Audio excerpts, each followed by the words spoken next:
सभी को नमस्कार। आज हम पढ़ेंगे लेसन नंबर 3 का जो टॉपिक चल रहा है उसके बारे में ही आज अध्ययन करेंगे। तो इससे पहले आपको पशु प्रबंधन के बारे में बताया था कि रुमन के आधार पर पशुओं के प्रकार, भोजन के आधार पर पशुओं का प्रकार और कुछ पशुओं से संबंधित परिभाषाएं। तो 3 टॉपिक अपने चल रहे हैं।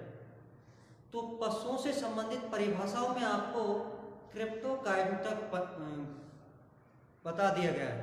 यानी क्रिप्टोकाइज्म क्या होता है कि क्रिप्टोकाइज्म में नर पशु के दोनों प्रश्न कोश में उतर जाना क्रिप्टोकाइज्म कहलाता है। तो अगली डेफिनेशन है आपकी फ्री मार्टिन।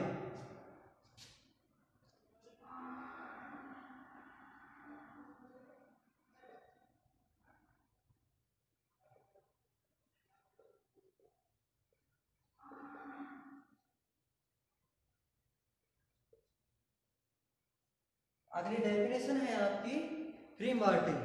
फ्री मार्टिन की क्या परिभाषा है?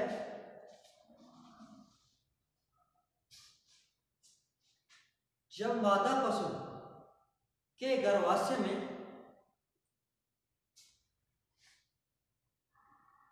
जुड़वा बच्चा हो जिसमें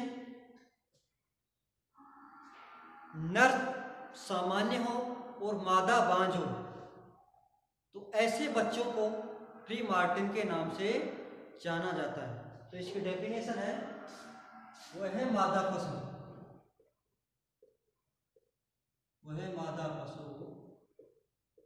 जिसके गर्भाशय में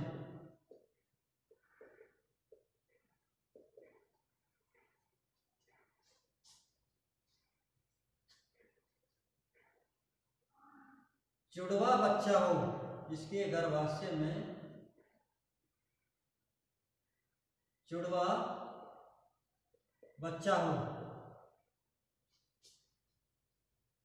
जिसमें नर सामान्य हो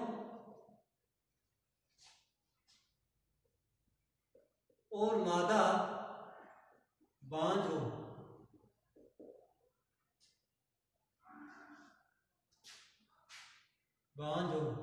तो ऐसी स्थिति को फ्री मार्टिन कहते हैं। फ्री मार्टिन कहते हैं। तो इसकी सीधी परिभाषा है वह है मादा पशु जिसके गर्भाशय में जुड़वा बच्चे हों, यानी नर और मादा, जिसमें नर सामान्य और मादा बांझ हो, तो ऐसी स्थिति को फ्री मार्टिन कहते हैं।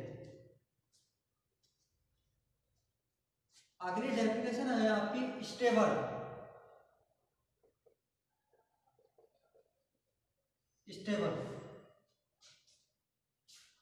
स्टेबल क्या है? इसकी क्या डेफिनेशन है? यानी घोड़े के आवास स्थान को स्टेबल के नाम से जाना जाता है।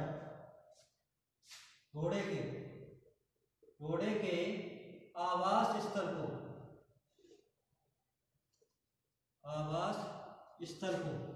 या रहने के स्थान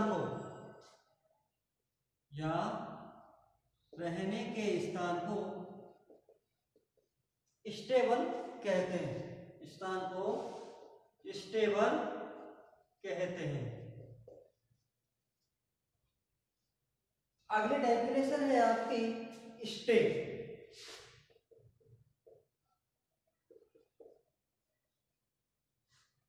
सूअर के आवास स्थान को स्टे के नाम से जाना जाता है। सूअर के आवास स्थान को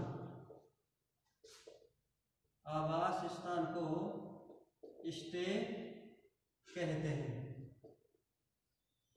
सीधी परिभाषा है, जहां पर सुअरों का घर होता है या जहां पर सुअर रहते हैं तो उस स्थान को स्टे कहते हैं। अगली डेफिनेशन है आपकी बार्न।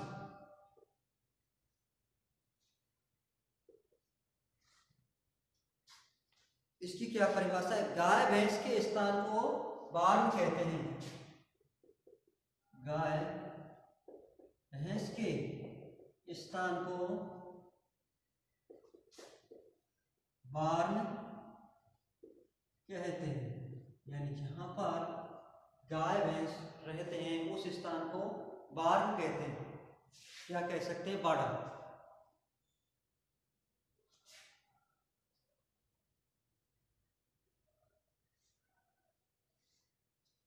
अगली डेफिनेशन है आपकी पॉड मेयर।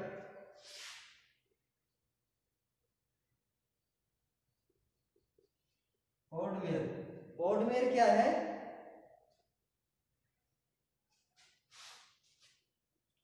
वे घोड़ी जो प्रजनन के लिए काम ली जाती हैं, तो उन घोड़ी को बार मेयर के नाम से जाना जाता है। तो इसकी डेफिनेशन है, वे घोड़ी जो प्रजनन के लिए रखी जाती हैं, उन घोड़ी को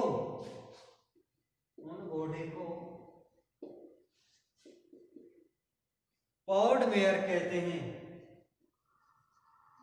पॉड मेयर कहते हैं, यानी जो घोड़ी जो प्रजनन के लिए रखी जाती है उस घोड़ी को बॉर्न मेयर के नाम से जाना जाता है।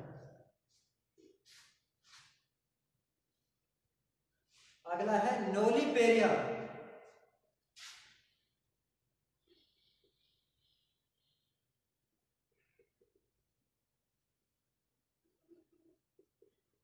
नोलिपेरा, तो इसकी क्या परिभाषा है?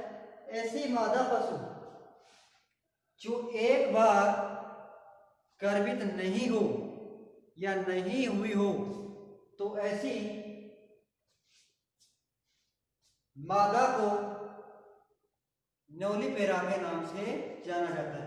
यानी वह मादा पशु, चाहे गाय हो, चाहे भैंस हो, चाहे घोड़ी हो, जो एक बार भी गर्भित नहीं हुई हो, तो ऐसी मादा पशु को नोलिपेरा के नाम से जाना जाता है।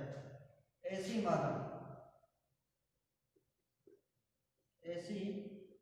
मादा पशु जो एक बार भी गर्भित नहीं हुई हो,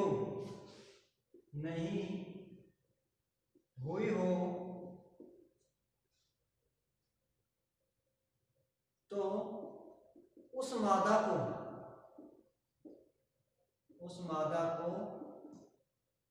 नोलिपेरा कहते हैं।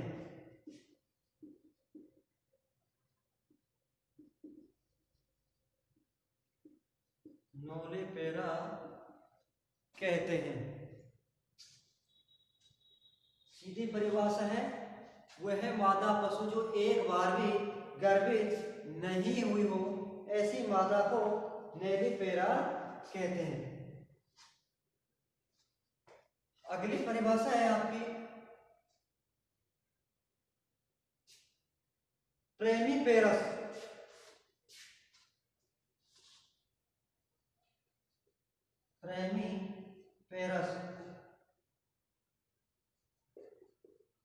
तो इसकी क्या परिभाषा है?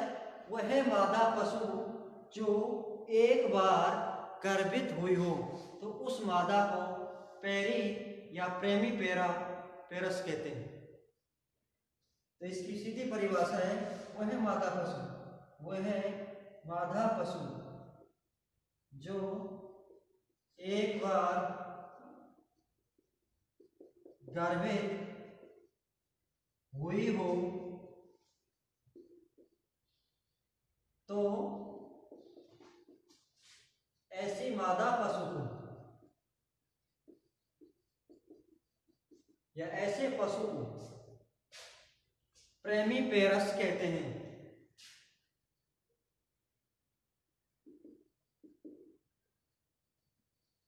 प्रेमीपेरस कहते हैं। अगली परिभाषा है आपकी पॉलीपेरस।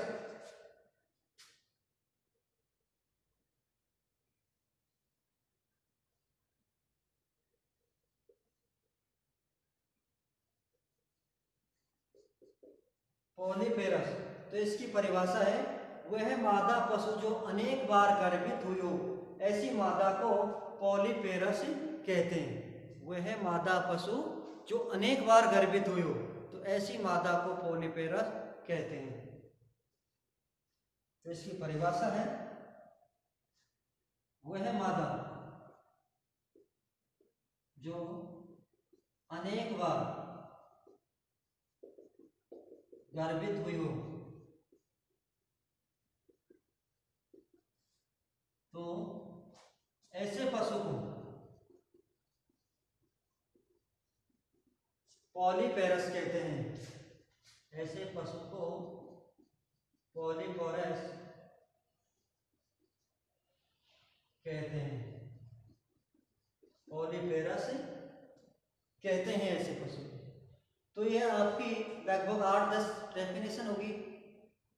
अगली क्लास में आपकी यही डेफिनेशन चलेंगे। अभी आपकी लगभग 15-20 के आसपास और डेफिनेशन है।